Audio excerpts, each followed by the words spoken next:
What a gift it is to sing. What a gift it is to sing right now with you. One more time. Hi, I'm Patricia. Before recorded history, humans knew singing as a deep source of power. Power to change, power to heal, power to be present with what is. Right here, right now, we are remembering the ancient gift of song, using modern tech to help us tap into resilience and capacity in chaotic, difficult times. Welcome to the 215th episode of A Breath of Song. I'm so glad you chose to do this today, which is extra special because Angela Gabriel is joining us for a songwriter conversation. Hi, Angela. Welcome. Hi, Patricia. I'm so glad to be here. It's really a delight to have you. You have had several songs on the podcast, and it's an honor to get to actually speak with you now. Oh, thank you. I'm so proud that you sing my songs on your podcast. Yeah, absolutely. They're great songs. Oh, thank you. Well, it's a badge of honor for me to get recognized by you, so thank you. We are here to find more ways to sing songs that help us heal, adapt, grow. Each of our voices, your voice, my voice, Angela's voice, is exactly what we need for this. I'm coming to you straight from my home on what is now called Burlington, Vermont, on the unceded homelands of the Abenaki people on sand plains between the Winooski River and Lake Champlain. Angela, you want to tell us where you're calling from?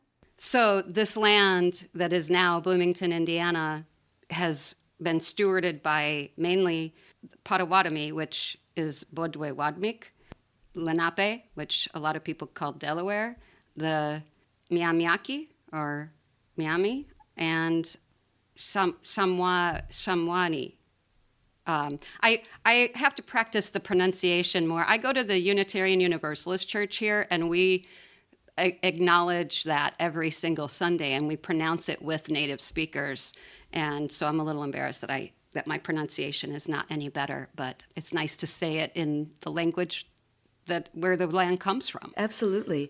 And I have to say that every time I say the word Abenaki, some people say Abenaki, and I have heard speakers of the Abenaki language say Abenaki and Abenaki.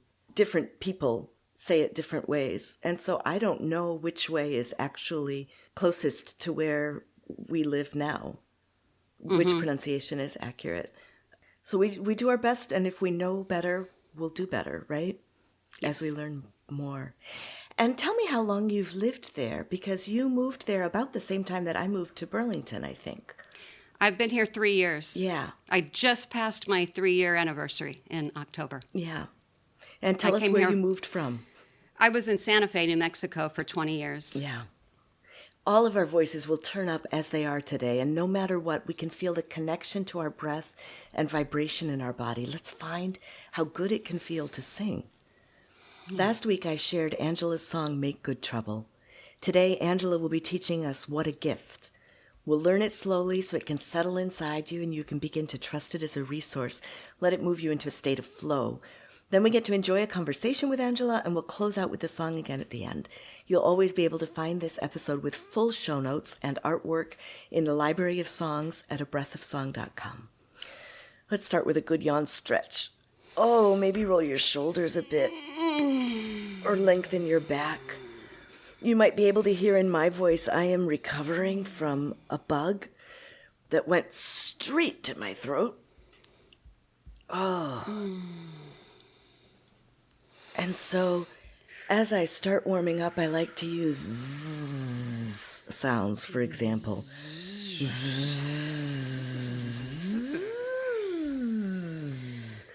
Or raspberry lips, if you can do raspberries.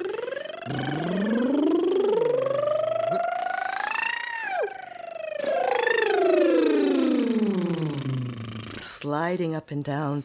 Those are semi-occluded vocal tract exercises, in case you wanted a fancy word for your morning, that help protect your voice so that when it's coming back from an injury or from an illness, the way that you're using it doesn't damage it further.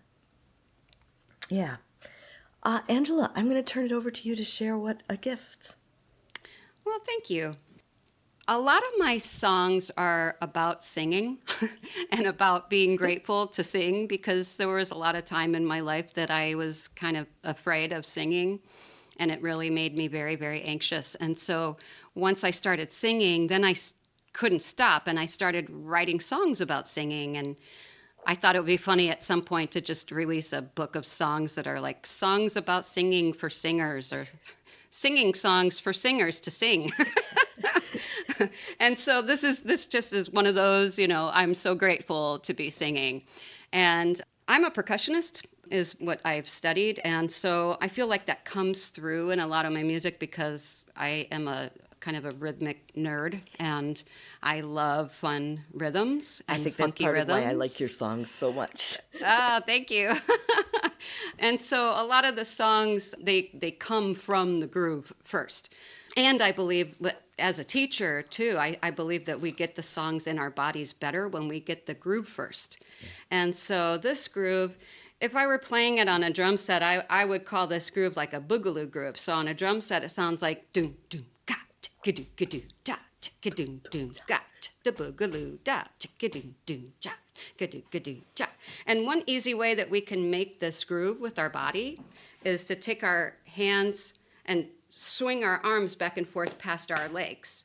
So we go swing back, which makes a sound, and then swing forward makes a sound. So there's our boom, boom, right? So we go boom, boom, clap. And then the next time I swing down, I'm going to separate my hands so that I go one hand at a time, like that, and then one hand at a time coming back, like that, and clap.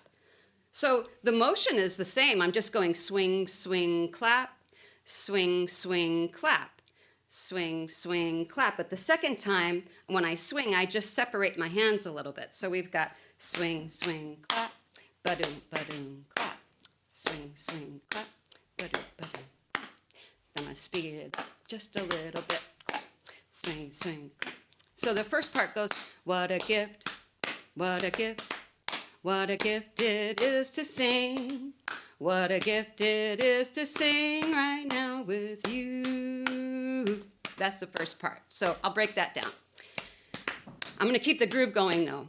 So we go, what a gift, what a gift. And notice that gift always lands where the legs are. And if you want to make this more simple, you can just go legs, clap, legs, clap. Let's do that while we're learning it. So we're just pat, clap, clap. What a gift. What a gift. What a gift it is to sing. So everything is really on the beat until the word sing. So what a gift. What a gift. What a gift it is to sing. So we jump on that word to sing. What a gift. What a gift. What a gift it is to sing. What a gift it is to sing right now with you. So that last phrase, what a gift it is to sing right now with you. What a gift it is to sing right now with you. What a gift, what a gift, what a gift it is to sing. What a gift it is to sing right now with you. It's kind of fun to like slide into that word sing. What a gift it is to sing. What a gift it is to sing right now with you. And also you is syncopated with you. What a gift. What a gift. What a gift it is to sing. What a gift it is to sing right now with you. What a gift. What a gift. What a gift it is to sing. What a gift it is to sing right now with you. I'll do it one more time. What a gift. What a gift. What a gift it is to sing. What a gift it is to sing right now with you. You good with that? All right. So the other part is very similar. In the words, it starts out, what a gift it is to sing with you when I'm happy. What a gift it is to sing with you when I'm blue. And the rhythm is different. So if I go, and the other part is going to start on the boom, boom, right? It's got a little pickup, what a gift, and so gift lands on there. The other part starts on the other side of the phrase, and so actually I'm sitting right now, but if I were doing this with a group, we'd be standing, and so we would lean in and back, and in and back, and so what a gift is on the in, what a gift. What a gift it is to sing. What a gift it is to sing out. Right now with you. Out. So what in. What a gift. What a gift it is to sing. What a gift it is to sing right now with you. What a gift it is to sing with you. When I'm happy. What a gift it is to sing with you. When I'm blue. So this one has a long pickup. What a gift it is to, and then the word sing is where it lands on the leaning in. So if I go lean in, lean back, in, back, in. What a gift it is to sing. Let's just try that. What a gift it is to sing. 2, 3. What a gift it is to sing. What a gift it is to sing. Yeah, let's put notes with it. What a gift it is to sing. One more time. What a gift it is to sing. Good. And now I'm going to add, what a gift it is to sing with you. When I'm happy. Let's do that again. What a gift it is to sing with you. When I'm happy. What a gift it is to sing with you. When I'm blue. I'll do that second phrase again. What a gift it is to sing with you. When I'm blue. What a gift it is to sing with you. When I'm happy. What a gift it is to sing with you. When I'm blue. What a gift it is to sing with you. When I'm happy. What a gift it is to sing with you. When I'm blue. What a gift it is to sing. Yeah, and so that one also has some fun words that you can slide into. So like, for example, what a gift it is to sing with you when I'm happy. Like you can kind of really get that into your sinuses and lean into that happy and get happy with it. And then what a gift it is to sing with you when I take I'm down so I can start low and go blue and really slide into that. And then that slide takes me back into the beginning of the part. So it's like, what a gift it is to sing with you when I'm blue. What a gift it is to sing. So it's like you can really push it, like it's almost like taffy, like pulling taffy. Sweet. And I forgot to check and see what key. I'm going to do this on the looper. I forgot to check and see what key I'm singing it in. What a gift, what a gift, what a gift it is to sing. What a gift it is to sing right now with you. What a gift it is to sing with you. What a gift when I'm what happy. A gift it is to sing. What a gift it is to sing with you. When I'm blue. What a gift it is to sing with you. What a gift when I'm what a happy. gift it is to sing. What a gift it is What to a sing gift it with is to you. sing right When now I'm with you. blue. What a gift it is What to a sing gift with you. what a gift When I'm what a happy. gift it is to sing. What a gift it is What to a sing gift with it is to you. sing right When now I'm with blue. What a gift it What a is to gift. sing with What a you. gift. What a gift it is to sing. What a gift it is to sing right now with you. What a gift. What a gift. What a gift it is to sing. What a gift it is to sing right now with you. What a gift it is to sing with you. When I'm happy. What a gift it is to sing with you. When I'm blue. Ah, that's such a satisfying song.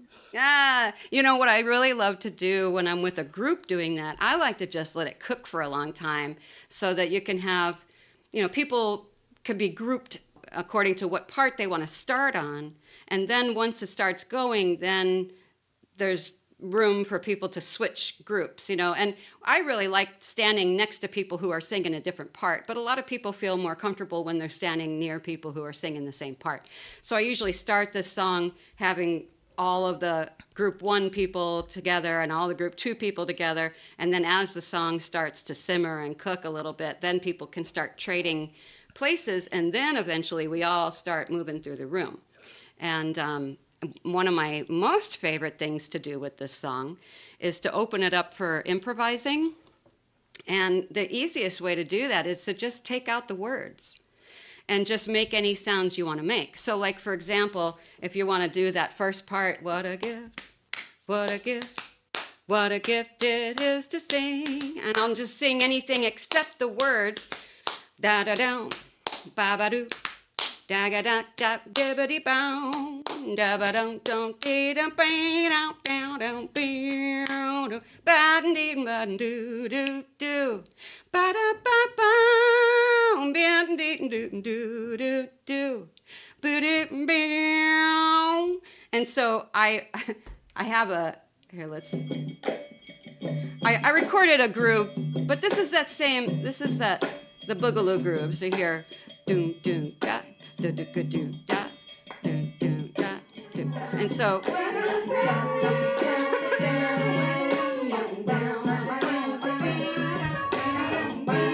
want to try it? Baby down down down down. Ba ba ba ba.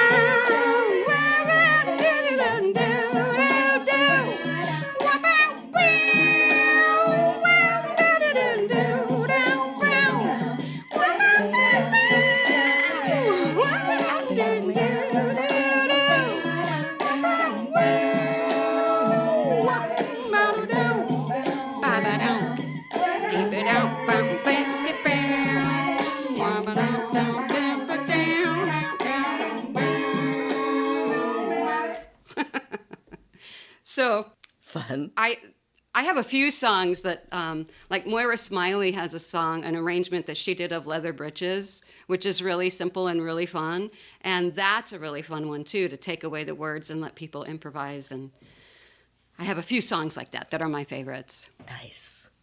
Nice. I love how this song celebrates the gift of singing with each other. But sometimes when we sing with others, it's natural to start comparing. And I think maybe you and I have both had some difficult experiences with that. Yeah. Maybe we didn't understand how voices are different and we shut ourselves down in some way.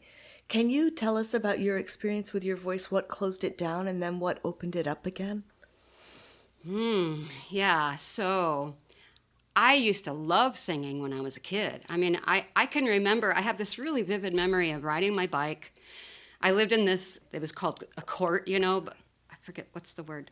A cul-de-sac. I lived in a cul-de-sac, and it was long. And so I would ride my bike up and down and around that cul-de-sac. And I remember it was in the fall, and the moon was rising, and it was huge. And I just remember riding my bike and singing to the moon. And I used to do that all the time. I'd make up songs just like most kids do. And I loved my voice. I loved singing, even though I always felt a certain kind of resistance.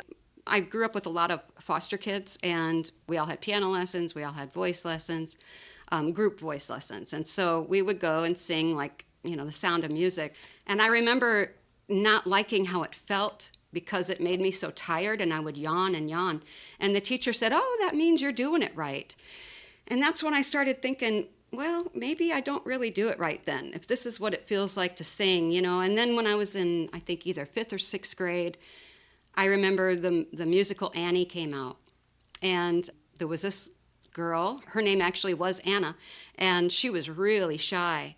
But boy, that year she came out swinging because she could sing those songs and sound just like Annie, like she could belt. And I remember hearing her sing, and I just remembered this kind of feeling deflated and thinking, oh, I get it. Okay, she's a singer, I'm not. And because there were certain things that came easily to me. And the things that came easily to me, I stuck with. The things that were a challenge, like singing, for me, was a challenge.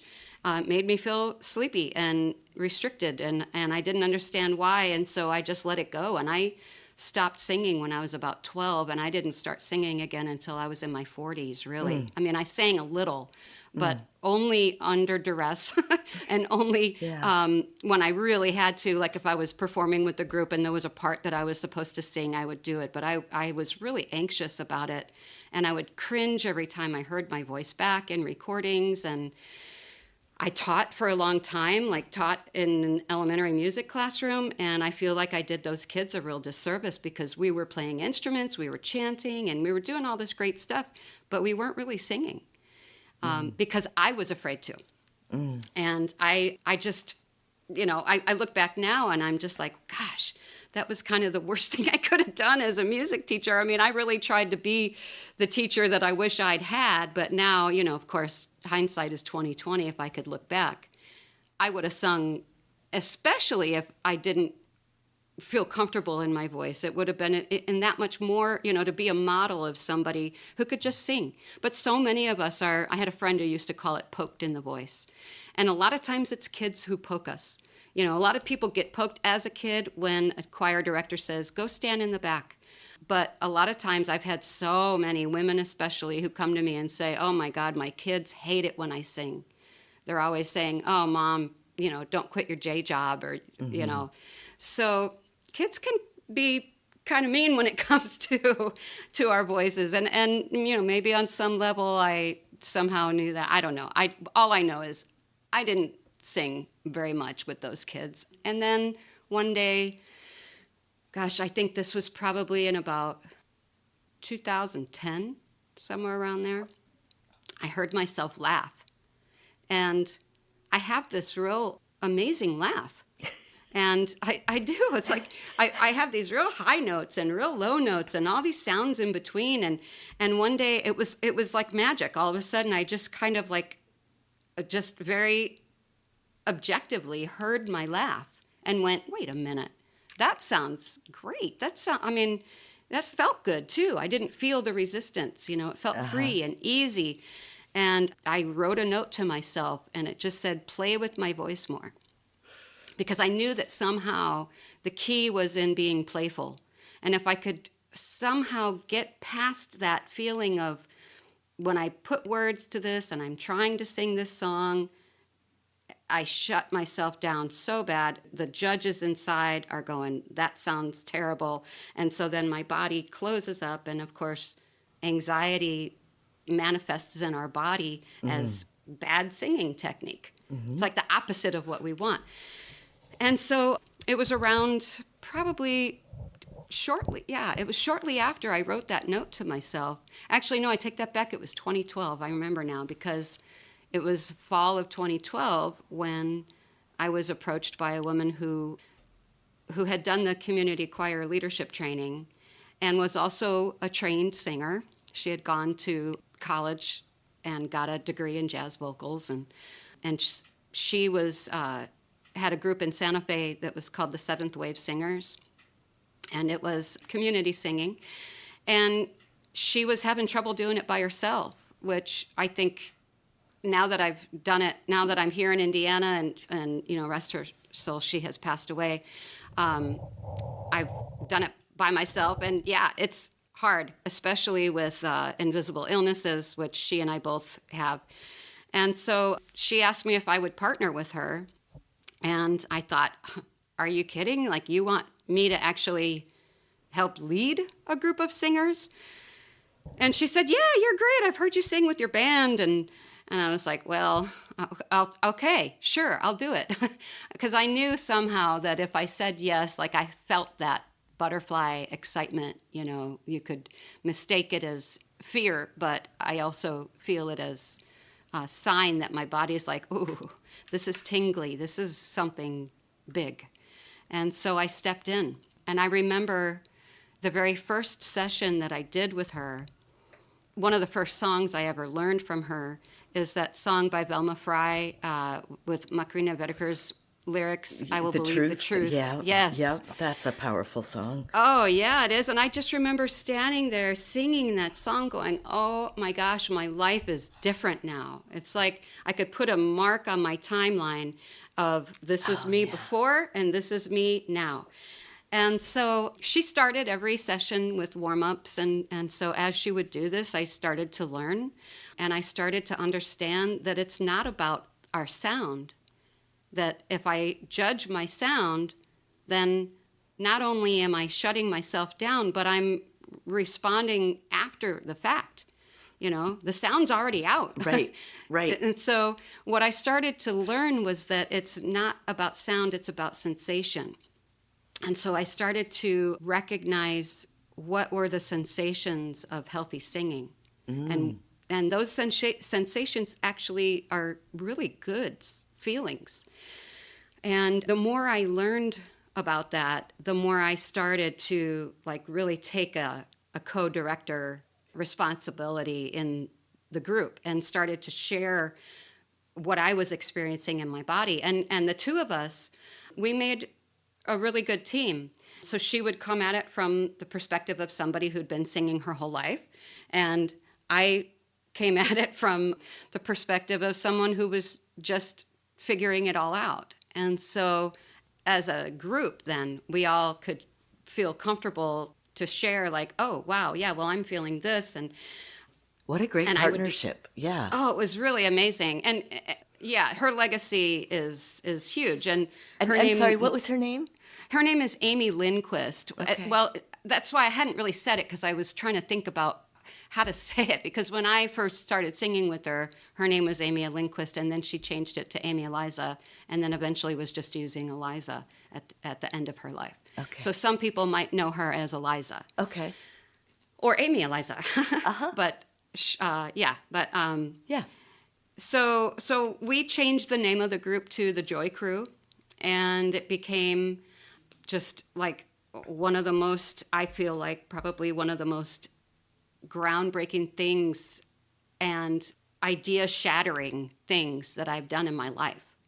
Just to step into that and to show up every single week and sing. And wouldn't you know it, that actually makes you a better singer, just doing it, you know? Yeah. And I started to realize that, oh, this is my life. I know how to practice, you know? What made me think that somehow I didn't have to practice with my voice? What made me think that somehow I should just be perfect with my voice, you know? I mean, there are some people who can sit down at a piano and hear something and immediately play it, but that's really rare.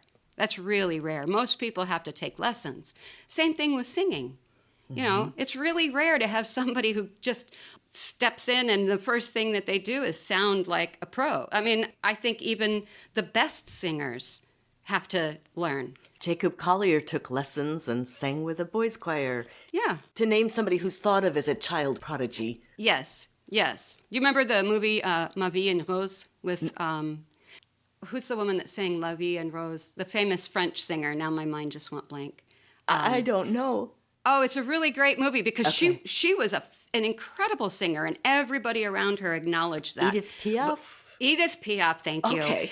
Yes. And then when she realized that she wanted to go and take it to the next step and be world recognized, she had to just like kind of, you know, go into a humble place and get a teacher who completely changed her sound. So, you know, even these people that are considered, like you said, prodigies, they still have to practice. Yeah. You know, and I was a pretty good musician when I was a kid, but if I hadn't ever practiced, I wouldn't be able to play instruments like I do, you know? So Yeah. practicing really helps. Yeah. And imagine that. And so as I got excited about singing, I started, you know, collecting songs like we all love to do, and then writing songs. And of course, most of my first songs were about singing and about how grateful I was that I was getting past this fear that I had and really starting to get in touch with those sensations of healthy singing. So tell me, what do you do now if you're not happy with your voice on a recording or a video? You know, I'm assuming that happens. It happens to me frequently, you know, where I listen back and I'm like, oh, I wasn't actually in my body when I sang that. But what is your conversation with yourself? What kind of feedback do you give to yourself if you hear something that you're less than 100% pleased with? It's kind of similar to what you just said. I might listen to something and go, oop, that's a little out of tune. Let's do it again. And so having a looper is a really great way to get used to hearing my voice, because I've got, 100 songs now saved on here, and it's all just me. And so I've gotten really used to hearing myself. I don't cringe anymore when I hear it, but I do sometimes go, maybe I could go back and do that a little better, or support a little more here, or I can tell that I had to cough right there and I can hear it, or just like a observation, like a disconnected observation, just going, oh, I hear this, here's how I can change that. It's not, I don't shame myself around it anymore. I used to feel like every time I would hear my voice and I'd gotten a note out of tune or something, I used to feel this, oh, that proves that I'm not a singer. That proves that I'm not good at this. That proves that I shouldn't be doing this. And now when I hear myself sing out of tune, I think, oh, there's that morning. I mean, that was that time of day. That was that whatever. And I'm going to go back and do that again. Or let me find that note in my voice. And sometimes I notice it's a certain word. Like there are certain word shapes that are harder for me to sing on the pitch. There are certain pitch motions that are, going from one note to another that are harder for me to do in tune or hear in tune. And I often find if I'm getting sick or if I'm stressed, if there's anxiety, like you said, that shows up right in my body and in my sense of pitch. And I've grown to sort of appreciate it as this insta feedback loop. Yeah, well, and I have a lot of voices in me. I have a lot more wisdom in me that comes from other people that I can draw on, because I'm really fortunate that a lot of my career, I worked as a pianist, and so I've been an accompanist for lots and lots of different choir directors. So I've heard, like in Santa Fe, the Santa Fe Desert Chorale, Josh Haberman, he's like one of the top choir directors in the world. Yeah. And I've had the opportunity to play percussion with them, or I played piano at the cathedral in Santa Fe for years.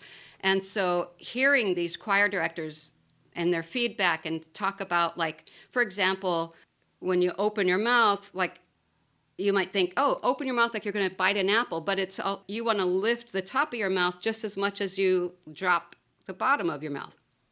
That's a little different, So it's like I've got all these voices of these masters in my ear, and I can draw on that. So it's not just me trying to figure it all out. And so I feel really, really fortunate in that I've worked with some really great choral directors. In fact, right now, I sing in the choir at the UU Church, and our choir director there, Susan Swaney, she is awesome. She's amazing. Every single time I sing with her, I learn something new.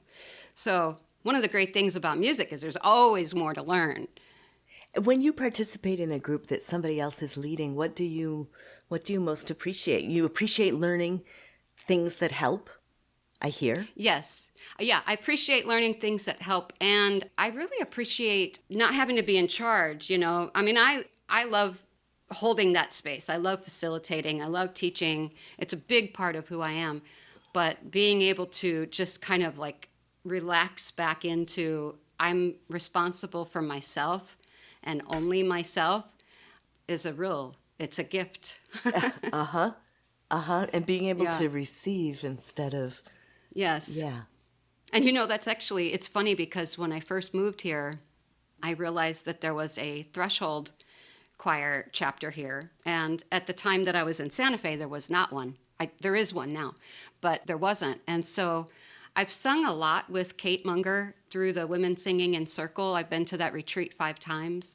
And so I've sung a lot of songs from the Threshold repertoire and sung with many people from Threshold. And I've also even sung at bedside a lot because I sang with both of my parents and when Amy's mom was dying, and there were other people that we knew in our community when they were in hospice, we would go and sing for them. So I was really primed for singing with Threshold, and I was so thrilled that I could join a group here and just just relax and not be the one in charge. Mm-hmm. And I was loving it, and especially when I realized how many of the Threshold songs I already knew. I didn't realize that a lot of the songs that I had been singing of like Melanie Demores and Becky Reardon and Terry Garthwaite. Those are the other 3 teachers who do the Women Singing in Circle retreat. They all have songs in the Threshold repertoire. And so about 3 months maybe after, 2 or 3 months after I started singing with that group, the director retired. And everybody, like the day that she announced it, all the other women in the group, all their heads turned toward me. And wouldn't you know it, I became the music director of the Threshold Choir here. We share the administrative stuff. We're still working on all of that. But I am now, again, in the position of having to be the music director for that group. So the only opportunity I have right now to sing and just be is in the choir at the UU Church. It's really amazing to get to let go of the responsibility for holding the whole thing together. You know, it's a completely different feeling. And so I can explore my voice in different ways. What is a way that you think community singing can grow or needs to grow? Because you experience singing in community both as a participant and as a director. How community singing can grow. Well, I think activism is the place where it is needed most. And that's really where most of my community singing is focused these days. I don't have a group here that like a regular thing here, but I do have a group called Call to Sing that is, it's basically just like a Facebook group and an email list that I've got of people who are interested in supporting and leading singing in activism settings, rallies, marches, sit-ins, whatever. And so bringing these songs, when I say these songs, I mean these community singing style songs, being able to teach by rote, short, powerful, easily memorized. I mean, how much more perfect can you get for an activism setting? And so that's really what most of my songs have been. And like the Make Good Trouble, that was born out of a necessity for, you know, that week we were having the rally. It was on the anniversary of the death of John Lewis. And so I wrote that song specifically for that rally. And so now really that's kind of my focus, is bringing it into activism. And I think that could, not only could those songs feed the world of change, but then by being there in those rallies, it brings in so many more people that might not have been exposed to community singing. What drew you to the work of activism, the work of change? I think I was born into it. It's never been a choice for me.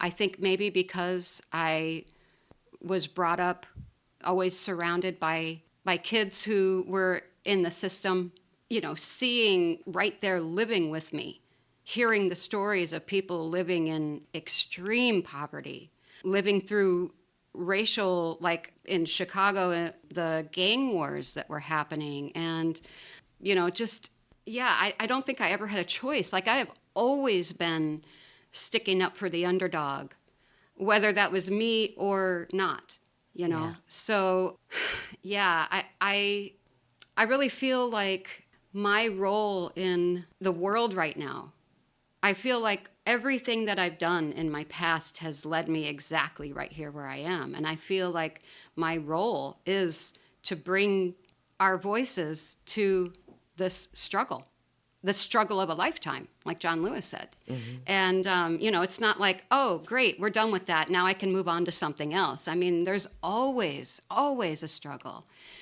And, you know, now more than ever. And so the more that I can bring joy and bring creativity to it, the word struggle, I think, implies that somehow it should be difficult.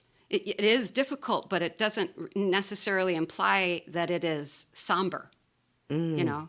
It can be solemn, but it doesn't need to be somber. And I think the more joy and the more energy we bring, then the more these movements can really take off. I really think that's the problem that the Occupy movement had, is nobody was singing. That's my take on the whole thing. Or maybe they were just being a stepping stone. Yeah, maybe. In some way. Yeah. Sure. Yeah. I remember at the time seeing so many videos of all these people standing outside like Chase Bank and stuff and chanting, chanting. And I just remember thinking if they were singing those words, maybe they would be heard. I mean, I don't know. I personally, I feel like when we're singing our message, then it's probably the most difficult message to try to manipulate, like people who try to twist the words and say, oh, they're violent or they're terrorists or whatever. But then you hear people singing about love. You really can't like twist those words to make them anything other than what they are. Yeah. Yeah. I feel like singing is the best way to get a cohesive message across. Yeah. And I love how 50501 right now is doing these actions where it's the same theme all over the country. Mm-hmm.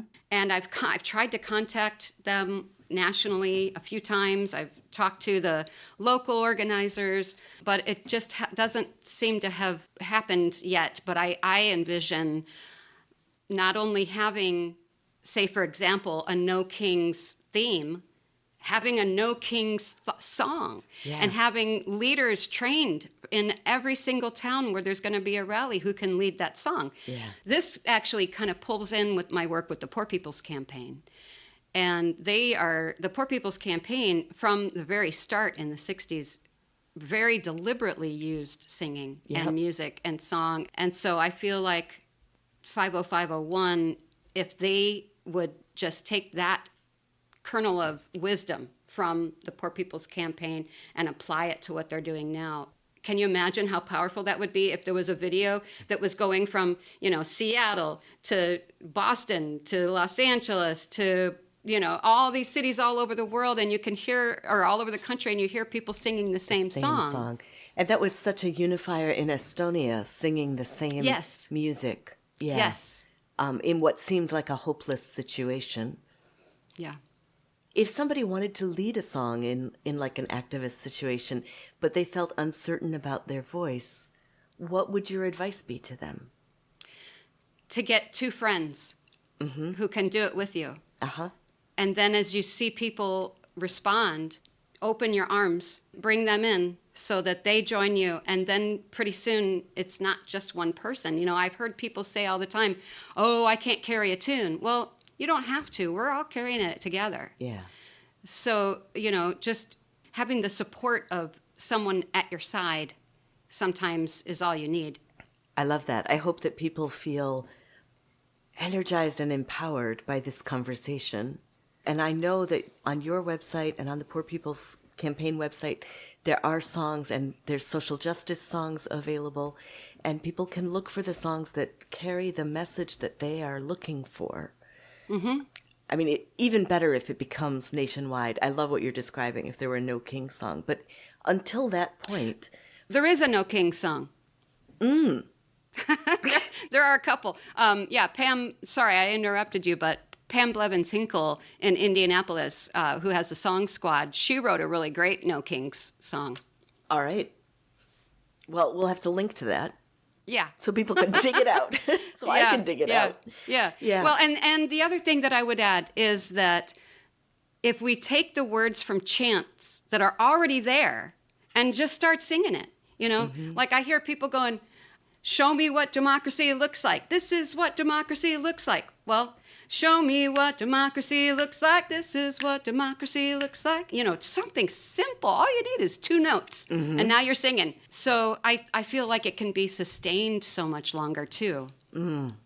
Yeah. So we're talking about change-making and activism on, like, the big stage, the national and international stage, hopefully. I want to turn for a moment to your personal life instead. A lot of the reason that I'm involved in activism right now is because it feels like it's an inflection point. It feels like it's a turning point. And if you look at your personal life, it's tempting to look back and say, oh, here was a turning point. Here's a turning point. There are big turns or changes. But sometimes I think those changes actually happen from, like, rooted stability moments. times when we go through that are very stable, and we have a chance to do some deep-rooted growing that gives us the resources to be able to address something, to grow in some way that we couldn't before. I don't know, it's not a terribly clear way of putting this, but I'm really curious to know for yourself, when you look back through your life, do you find that what led to growth for you do you notice inflection points, turning points, or do you notice long, stable times, or both? Well, I have a lot of trauma in my life from a very young age. I'm sorry. Well, thank you. Yeah, thank you. And it's physical, sexual, emotional, and I also have a genetic disability. I'm actually on disability right now, and I didn't realize how much I was struggling for a lot of my life. So I don't know that I've ever really experienced times without struggle until more recently, when one of the reasons I came to Indiana was to try to create a life without as much struggle. And so I kind of feel like, well, I feel like one of the things that is at the root of the problem where we are right now in this world is that the people who have been in charge for a really long time, I'm just going to say it, white men who've been in charge for a really long time, they've been entitled, they've had things a lot easier than other people. So for people that life is more difficult, for people that have to struggle, those people are the ones who build the resilience, who build the skills and the resourcefulness to be able to overcome and to be able to grow and thrive despite or in spite of that struggle, maybe. And so now we have all these people who have had the easiest life of anybody on the planet. And now they're having to compete with the people who have a higher level of resourcefulness. And they're going, you're taking my jobs, and they're scared, rightfully so, because they don't have the skills to deal with this. And so I really feel like struggle is what gives rise to resilience, And so in order for us to be able to learn and grow, yeah, of course, we do have to have times where we can integrate and times where we can slow down and settle and let things settle inside us. But I think that times of little or no struggle are actually what got some people in trouble, what made them take advantage of that. And that's what's happening now is this, we've got to find this new ground. Like, how do we settle in this? Because we still want to keep our resourcefulness. We want to keep our resilience, but we don't want to have to struggle as much. So, where's that balance? So what things do you find, or have you found, have been the most reliable resources for you as you've dealt with the hand that you've been given, right? Yeah. Well, I have a lot of, as Amy would say, I have a lot of arrows in my quiver. Excellent. I think that itself is a resource, right? Mm-hmm. Is to have a diversified set of resources instead of always relying on there's one person I always go to and I feel better when I talk with that person. Well, but what if that person is not available? Right. At a moment. Right. One thing is there's a really amazing opportunity. I'm sure they're still doing this. There's a group online. I think it was called the Resilience Toolbox, the Resilience Toolkit. Lumos, that's it. Lumos Transforms, Lumos, I believe is the group. And they have one-offs that you can participate in, oftentimes for free.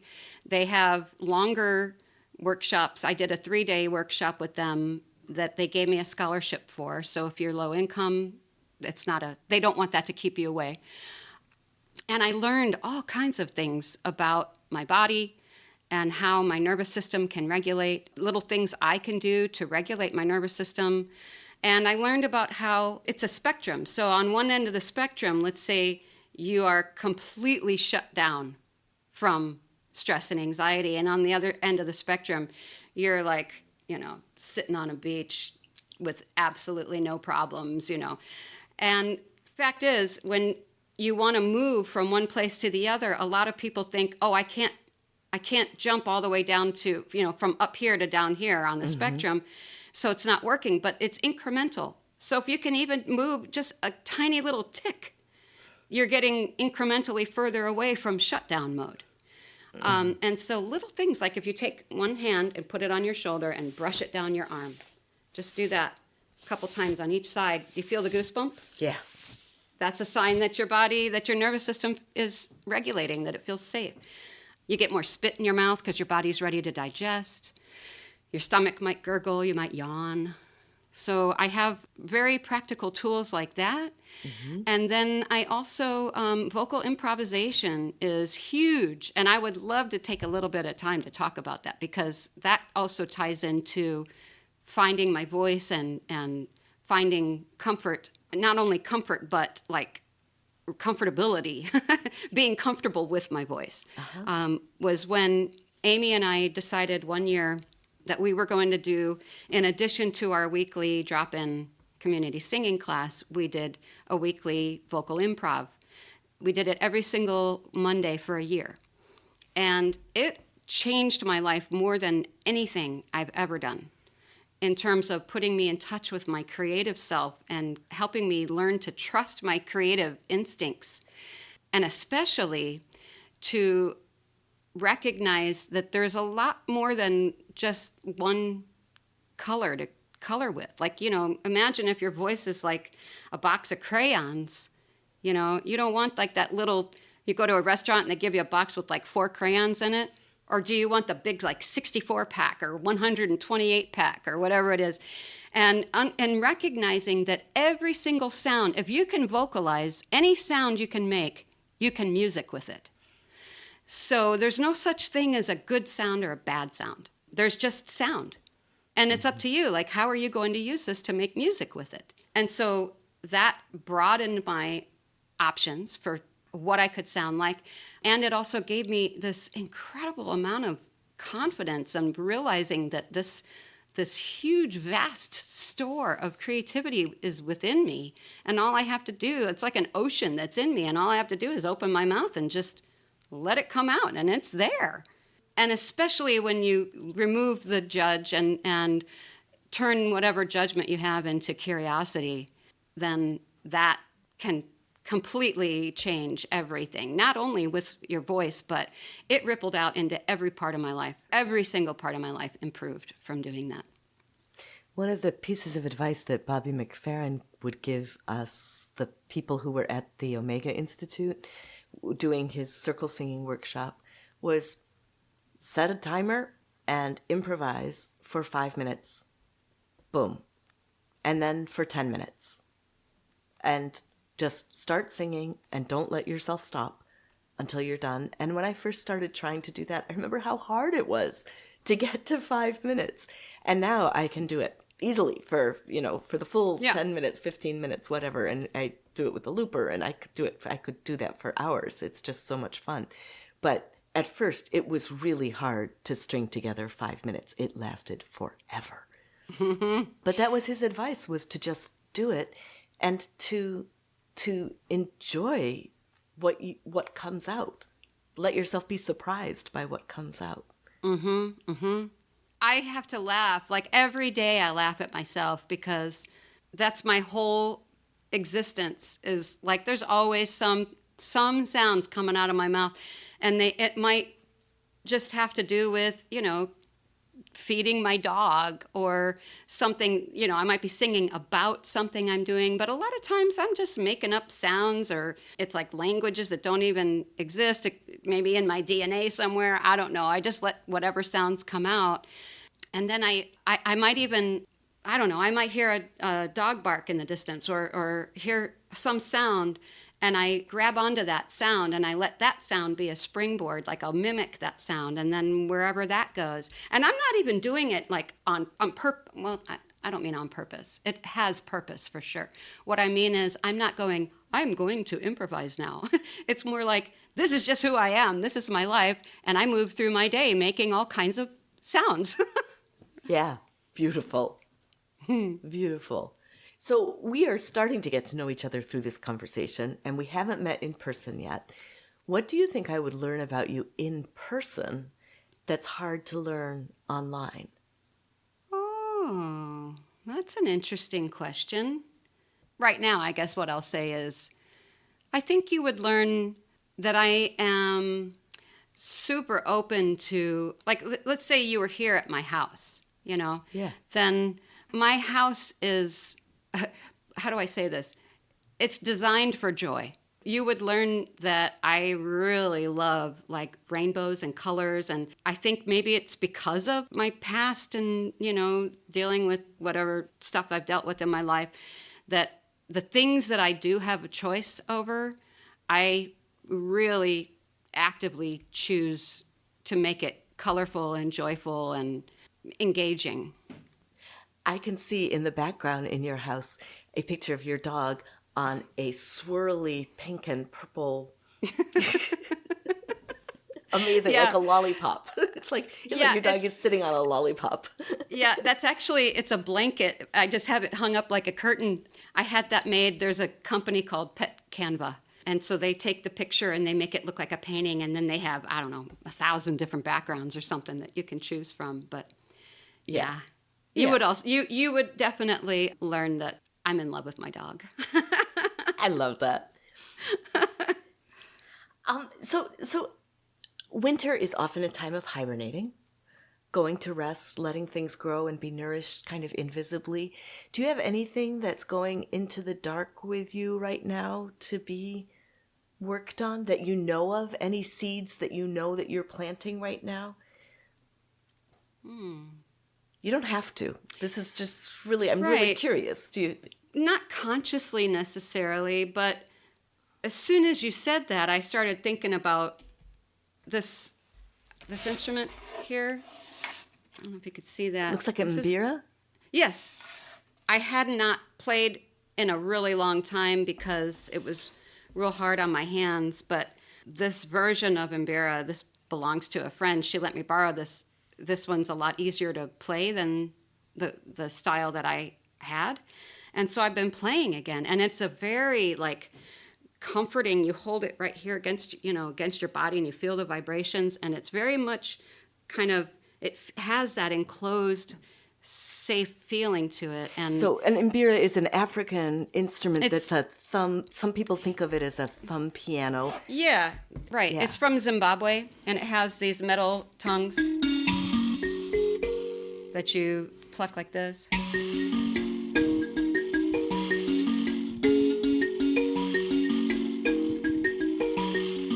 Like that. And so I can see myself kind of curled up with a blanket and a cup of tea and the mbira. I have a friend in Zimbabwe, and I actually just sent her some money yesterday. She's going to get me one of these that's tuned in the same key as this one so that I can play with my friend. Lovely. Lovely. Can you think of something that surprised you about yourself recently? Yes, I joined a church. I joined the Unitarian Universalist Church here in Bloomington. And tell me why that was a surprise. Because I'm an atheist, and because have for as long as I can remember, I've been very cynical about religion, and especially organized religion. And even though, like I said before, I've worked in a lot of church settings all the way through college. I mean, all the way back to undergraduate school. I was making part of my livelihood by playing in church, but it was never my church. And it's been lots and lots of different kinds of churches over the years. And I always had to translate into something that I could stomach for myself, because a lot of these churches, I was in West Texas. Mm-hmm. There was a lot of racism, a lot of bigotry that I witnessed, and I would sit there and I'd write really pissed off poetry, and and so, but I needed the money, and I mean, I was a prostitute, really, is how I look at that. And now that I am on disability and I don't have to hustle for my livelihood, I'm on a very low budget, but I don't have those things hanging over my head. For the first time in my life, I can actually choose what to say yes to and choose whether or not I want to go to a church. And this past January, I was feeling pretty down, as I'm sure a lot of people probably were. And it was toward the end of the month, and I decided to go check out the service. And I was just amazed by the fact that there was not one single word or one single action that I had to rewrite for yourself. Yes, thank you. Yeah. I mean, even in places like, Unity, I've gone to the Unity churches, but even there, I have to rewrite a lot of that. And I didn't have to do that, not once, and they're so focused on social justice. And it's just, I can't even describe how it feels for me to go, oh, I'm going to church today. I'm going to go be with my church community after living a life of like, I'm there because I have to be there. Now I'm there because I get to be there, because I want to be there. So I'm super surprised by that. Do you know, one of the things that I find both an ongoing challenge for myself and an opportunity, which sounds kind of cliche, but it really is the case, is that I've started the flow singing group in Burlington, and it happens twice a week.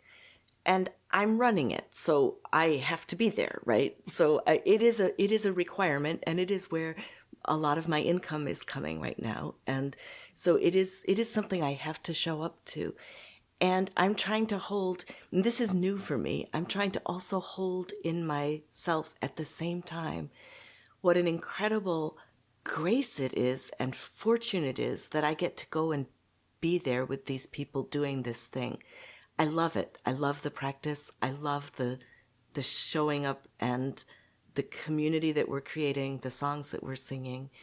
And what I notice is that I grew up very much like the work you do is the work, it's the work you have to do to make your living. You never love the work you do, right? You do it because you have to do it. And I made my way through college playing for churches, and I hated the services of most, and I would spend my time writing notes, like, you can't tell people that, and this is, to myself during and then I would play for the offertory, and I would play these hymns that had words that I was just horrified by and angry that they even existed, but I had to make money because I didn't have enough money to be where I was. And this thing of having work to do that is also a privilege and a choice is a really beautiful experience. It's a different experience for me. And I notice that I have to, what's funny is that the track of this is work, I'm not going to enjoy it, is so deeply ingrained. And I really have to watch, because that's where it'll go if I'm not paying attention. I'll just think, oh, here I come. I've got to go to work again. I've got to go to flow singing again.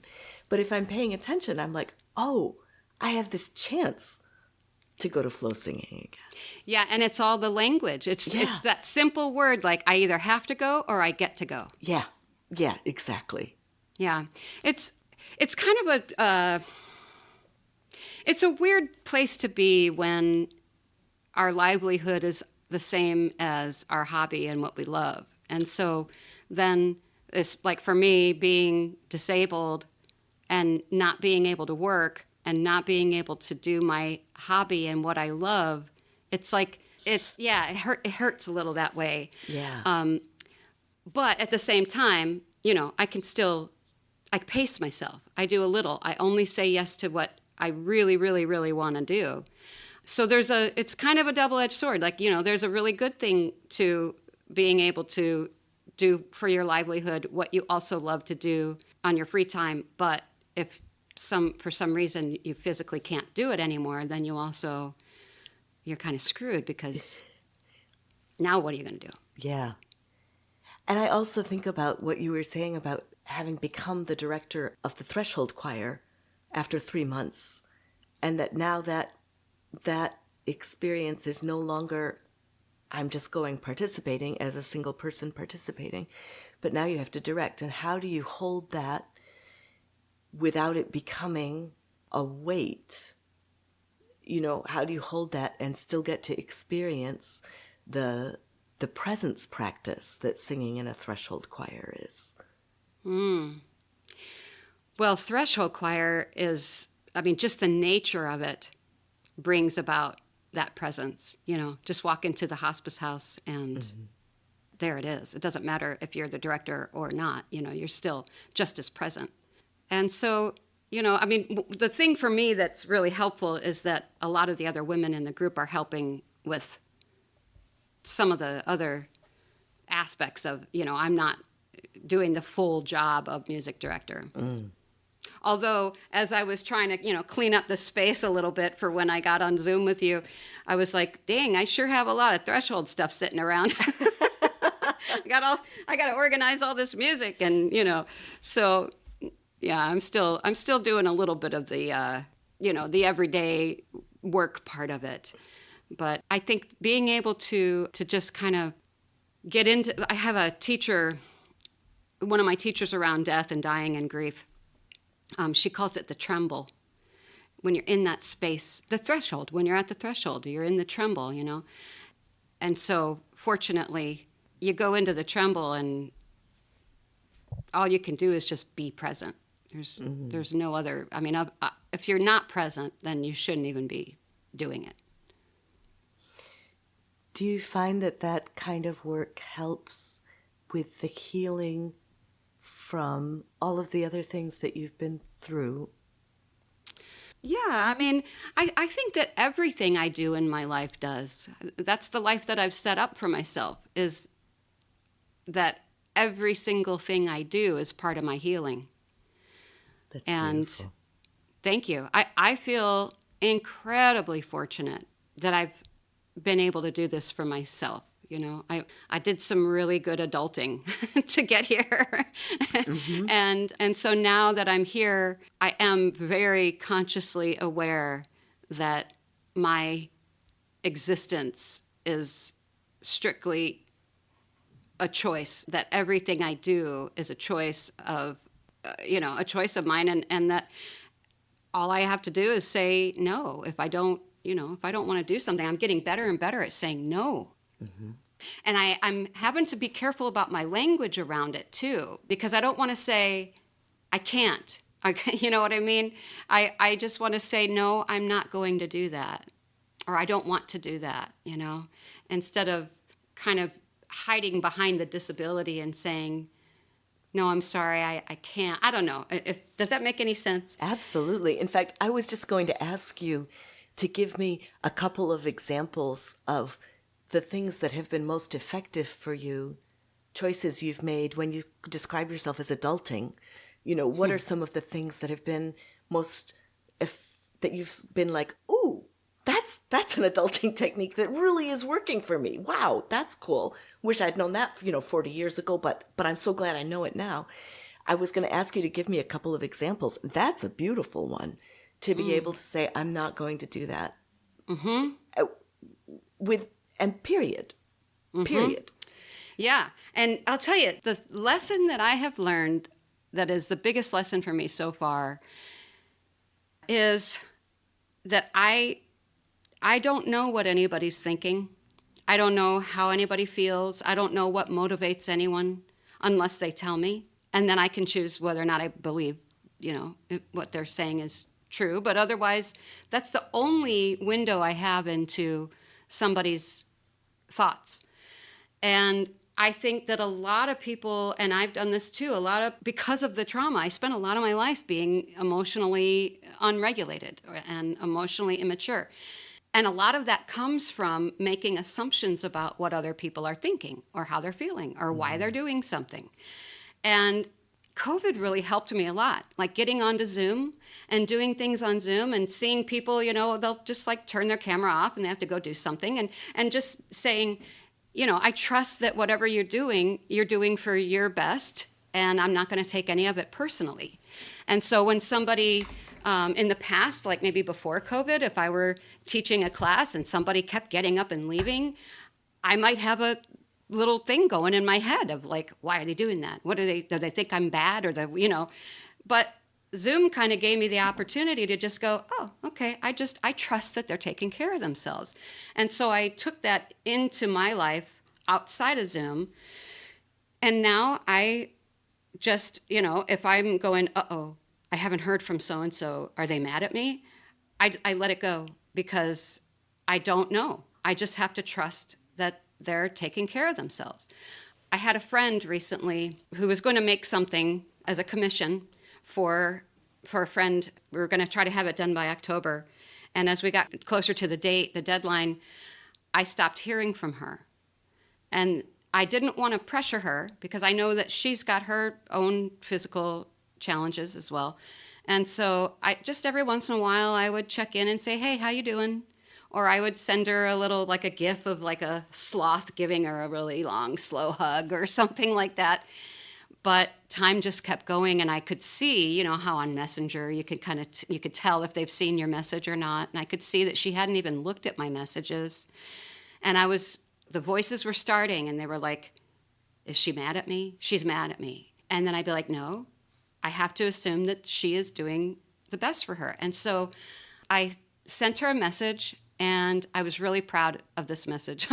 I was like, I got to share this with my therapist and show her what great adulting I did, because I wrote to her and I said, I have a practice where I do not decide what other people are thinking. And all I know is that when my body feels a certain way, my brain makes up a story to make it make sense. And right now, my body feels anxious because I haven't heard from you. And my brain is trying to make up a story, but I don't know what the story is until you tell me. So I want you to know I'm here for you. I love you. I would really appreciate hearing your words because I don't want my brain to make up a story. And she wrote back to me and she was like, oh my gosh, thank you so much for giving me permission. She said, because I was going into this place of spinning out because I didn't come through for you. And then thinking, oh, now I can't talk to her because of this. And I'm ashamed of myself. And then the longer I waited, the worse it got. And I said, well, that was the number one story that I had going in my mind, but I didn't want to tell that story. You can only tell that story because it's your story. Mm. And so for each of us to have responsibility for our lived experience and to just always assume that whatever anybody else is doing, they're doing whatever's best for them. Even if they are thinking, oh, this person's a jerk or whatever. So that's their thought. They're entitled to their thought. Yeah. And so that has changed things for me a lot and has really made me feel much more adult.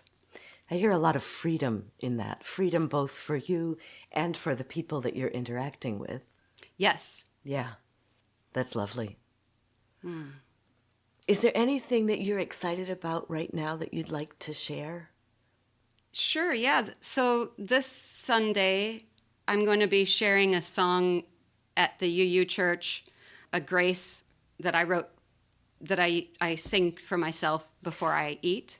Because we're recording this before the episode is going to come out, when you say this Sunday, can you tell us what date that actually is? Oh, yeah, sure. Sorry, November 23rd. Okay. So I'm going to be teaching the song at that service, and then the following service, November 30th, is going to be all a community singing service. And so I'll be going more in depth into that song, as well as teaching some other songs. So that's pretty exciting. Yeah, how lucky for those people. And lucky for me. I tell you, Hoosiers love to sing. It's like pulling teeth sometimes to get people to sing with us in Santa Fe. And it was a huge deal when we finally built up and got to where we were consistently getting about 20 people. That was a really big deal there. But here it's like everybody sings. It's amazing. So my grandpa was a Hoosier. Nice. What have I forgotten to ask? What do you wish I had asked? What do I wish you'd asked?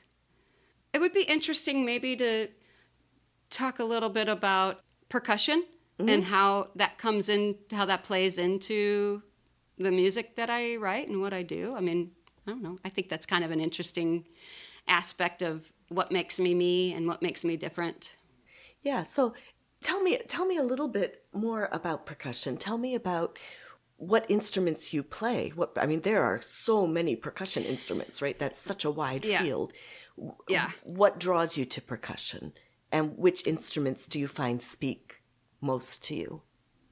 That's evolved throughout my life, because when I first started, when I was a kid, the world was still very much set up to where it was mostly boys played the snare drum and girls played the bells. Girls who played piano play the bells. And I was one of those girls. I played piano, and then they said, oh, hey, could you come play bells on this concert? And so keyboard percussion instruments were always my thing. Marimba, xylophone, vibes, that kind of stuff. But then as I got older, there was a longing in me to improvise. And classical musicians don't improvise very much. And people who play in drum circles don't play at a, sorry about this, but the level of rhythmic accuracy is not so tight, we could say, you know? And it's a lot of, anyway, I was It's not looking for something you something. can improvise over. Right. Because Otherwise, it's not tight. It's not unified. well, and also necessarily. people, if you try to improvise in a, like when I would go to drum circles, I would be told that I was doing it wrong, because I would hear a rhythm that everybody was playing, and then I would try to come up with something that was different to complement it. And Right. so people thought I was trying to solo. Right. And so it was that exact thing, that ability to like listen to what's happening and find the whole and put in a part. That's what translated over into, that's how I wrote What a Gift. Was, you know, just came up, do-do-do, you know, I had that part going in my head, and then the other part just fills in the whole and complements it. And so that's where I think a lot of my experience as a drummer plays into my experience as a community singing composer, facilitator. Rhiannon calls those a motor and an interlock. Yeah. I've never done Rhiannon's all the way in. I would really love to. I don't know if physically I could handle it, but that's something on my bucket list. A bucket list. Lightning round questions? Yeah. What's an album that was really important to you? Yes, Fragile.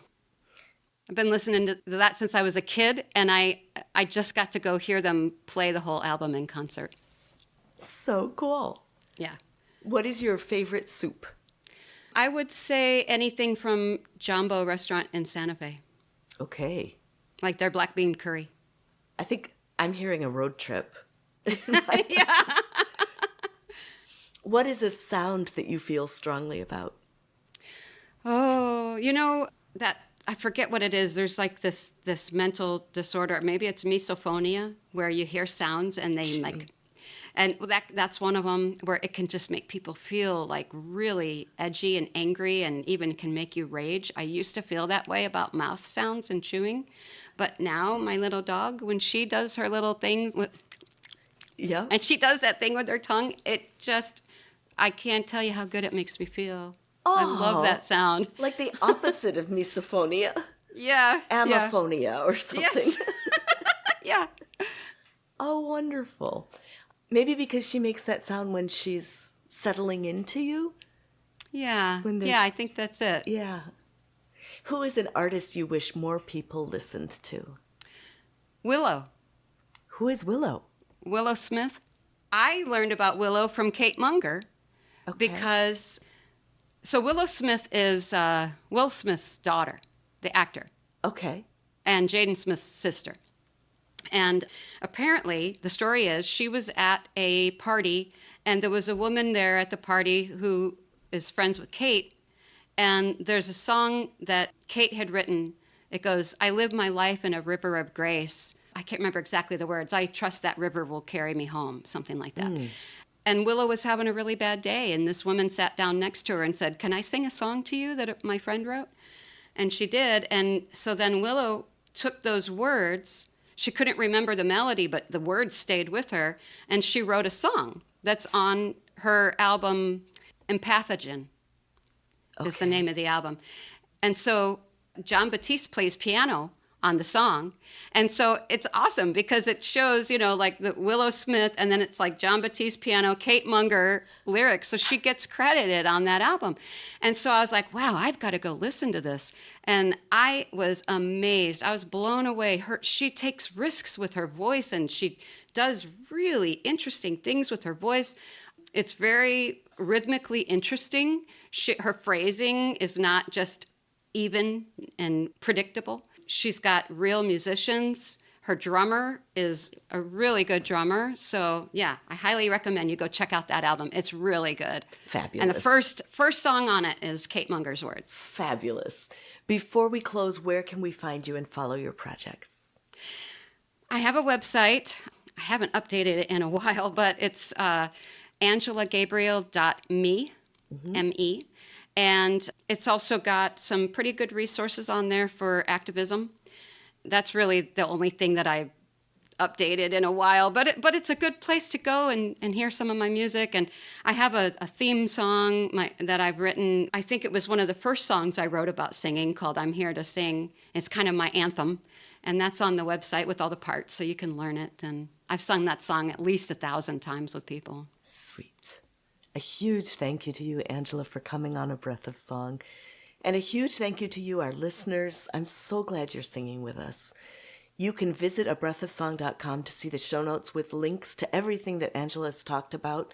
Lyrics, Patty Piotrowski's glorious artwork. You can sign up to get artwork and music in your mailbox. How beautiful is that? Be one of the generous people who put something in the gratitude jar to help me cover costs. Before Patty or I is paid anything, 25% is donated to the Jazz Foundation of America, which directly supports jazz, blues, and roots musicians in need. The skill and artistry of these musicians has directly shaped most of the music I share on this podcast in one way or another, like the boogaloo rhythm. What a gift that rhythm comes out of the Black musicians in Harlem, I believe. Mm-hmm. But historically, they've been inadequately recognized and unfairly recompensed. That's what prompted me to search out this particular organization to support through this podcast. Let's sing What a Gift again. Help it sink in more deeply. Awesome. Shall we do it with I'll turn on the parts. Sure. So let's see. So here's our groove. And if we want to get it with our body, we can either just go pat, clap, pat, clap. Or you can go pat, pat, clap, da-da, da-da, da. There's your boogaloo. What a gift, what a gift, what a gift it is to sing. What a gift it is to sing right now with you. One more time by itself. What a gift, what a gift, what a gift it is to sing. What a gift it is to sing right now. Now we'll do the other part by itself. What a gift it is to sing with you when I'm happy.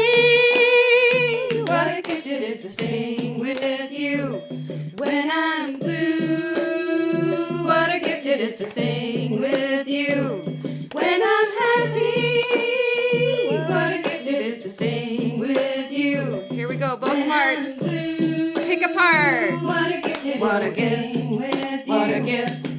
What a gift it is to sing. What a gift it is to sing right now with you. What a gift. What a gift. What a gift. What a gift it is to sing. What a gift it is to sing right now. Let's do one more time with the lyrics. What a gift. What a gift. What a gift. What a gift it is to sing. What a gift it is to sing right now. And now without the lyrics. Ba-da-dum, ba-da-dum, brown,